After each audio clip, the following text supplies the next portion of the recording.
Hello everyone! Welcome back to another brand new action-packed movie explanation. Today, I'll be explaining the 2019 film 6 Underground. This movie is filled with everything. Intense action, sharp comedy, and even some emotional moments, so, without wasting any time, let's jump right into the story. At the beginning of the movie, we see a man flying somewhere on his private plane. But after a while, the plane suddenly crashes, and the man inside falls straight down from the sky. Everyone assumes that the pilot must have died in this terrible accident, but soon we realize that the entire crash was staged. The pilot planned everything just to make the world believe that he was dead. And why did he do that? Why would someone want to fake their own death? Well, now the real truth begins to unfold. The man we just saw on the plane is the film's main character, known simply as Number 1.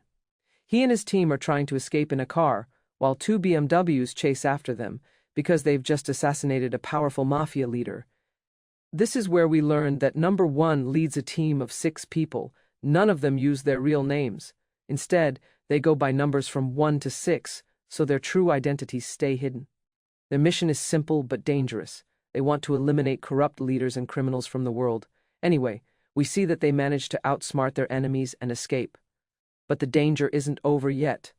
More people are still coming after them. They were trying to escape as fast as possible because one of their team members had been shot and was badly injured. When the mafia's gunfire became too overwhelming, Number 1 gave the signal. Instantly, another team member, Number 4, climbed to the top of a tall building and triggered a trap they had set earlier. With that trap, he completely destroyed one of the enemy cars chasing them. From above, he continued guiding his team by signaling the correct escape route.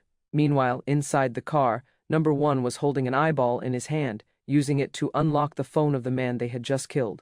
Through this, we understand that the man they assassinated was actually the personal lawyer of the 4 most powerful generals in Asia. But their troubles were far from over. They were back on the streets again, and the entire city was turning into a war zone. Buildings were getting destroyed, bullets were flying everywhere, and the mafia kept attacking from all sides. During the chaotic chase, Number 6 crashes the car into a metal rod. The rod pierces straight through his chest and he dies instantly. Seeing this, the entire team breaks down. Losing a member at such a crucial moment devastates them. The rest of the team escapes using a boat. Some of them already see this group as a family, but Number 1 makes it clear they are not a family. And when the others try to learn 6's real name, 1 refuses. He insists that knowing real names doesn't matter, and he doesn't want to reveal it. In fact, except for Number 1, none of the members know each other's real identity. Now that Number 6 is gone, Number 1 decides it's time to bring in a new recruit, the person who will become Number 7. The scene shifts, and we see a former sniper who is preparing to end his own life. He believes that because of his mistake, his entire Special Forces team died during a mission in Afghanistan. To make things worse, his commanding officers had refused to let him join the battle that day, so he couldn't even try to save his team. The guilt has been destroying him ever since. But just as he is about to pull the trigger, Number 1 appears. He tells the sniper everything, why he faked his death, why his team exists. Number 1 explains that dying won't change anything, and that he should stay alive and use his skills for something meaningful. Number 1 says, "My team hunts the kind of evil people no one else can touch, and if you join us, no one will ever stop you from pulling the trigger when it comes to taking down the bad guys." A few days later, we see that the sniper, whose name is Blaine, abandons his suicidal thoughts and agrees to work with Number 1. 1 introduces him to the rest of the team and explains their next mission. Their target is a man named Rovak, the president of Kyrgyzstan. Later, the whole team goes out for a meal, and 1 briefs them on the mission.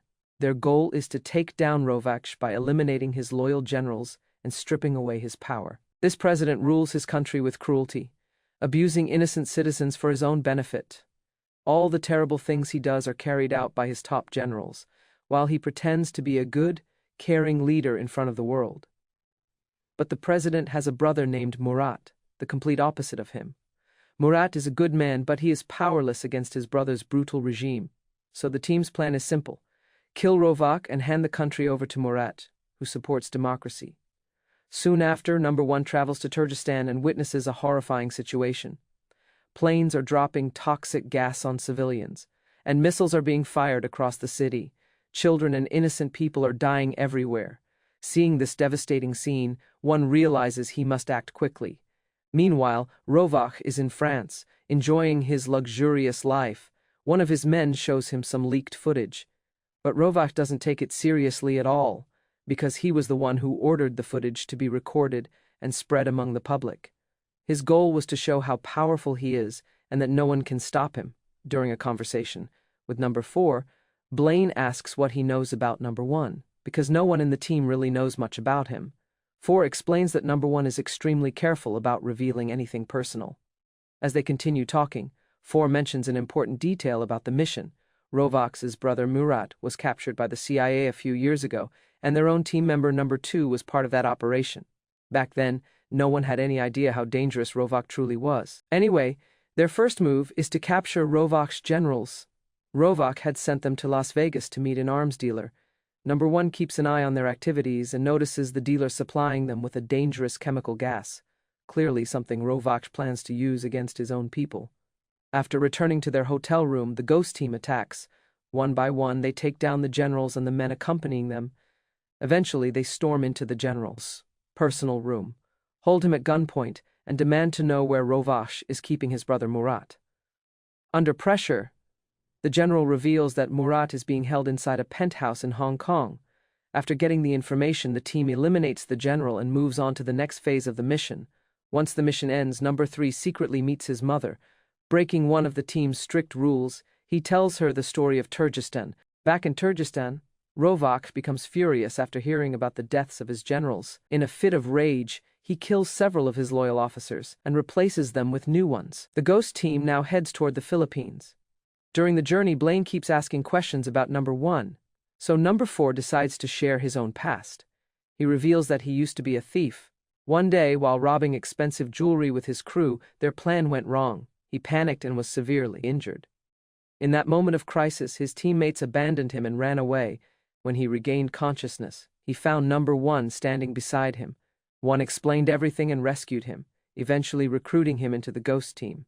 Later, as they prepare to board the plane, Blaine asks number 1 why he chose to help Turkestan instead of any other country. Number 1 replies that Turkestan is a place where innocent people suffer horrific cruelty and brutality, and no nation in the world is willing to help them. He couldn't sit back and watch that injustice anymore. Meanwhile, Rovach speaks to Murat and tries to convince him to join his side, but Murat refuses to be part of his brother's cruelty.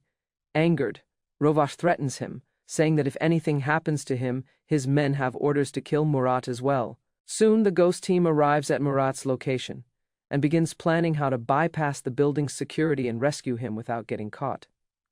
According to their plan, number 5 enters the building lobby wearing a mask and releases a special gas. Surprisingly, instead of knocking people out, the gas makes everyone burst into uncontrollable laughter, but one guard notices something suspicious and immediately alerts the police. Number 5 quickly informs number 1 about the situation, and 1 tells the entire team that they now have only 13 minutes to finish the mission. Meanwhile, number 4, while trying to hide from security, accidentally gets trapped under a swimming pool. On the other side, number 7 spots several guards nearby and wants to shoot them, but number 1 stops him, because firing a gun now could ruin their entire plan. Still, 7 knows 4 is in danger, so he fires a single bullet at the pool's glass to create a small hole, allowing 4 to breathe through it. Taking advantage of the moment, number 4 reaches Murat's floor and plants a hypersonic device. The device shatters the window glass instantly. From a distance, number 7 begins sniping the guards, while number 2 and number 3 storm the room, shooting down the enemies inside. At last, number 4 reaches Murat and safely pulls him out of the room. During the heavy gunfight, number 3 accidentally shoots number 7, injuring him. Number 2 becomes furious, saying their intel was totally wrong, because the number of guards in the building was far higher than what they were told. The more they shot the guards, the more new guards kept appearing. Things get even worse when the Hong Kong police arrive on the scene. In that chaotic moment, number 7 comes up with a brilliant idea. He fires multiple shots into the swimming pool. The pool collapses completely, causing a huge flood inside the building. The water rushes downward, dragging all the goons with it. Number 3 barely survives by grabbing onto a ceiling beam at the last second.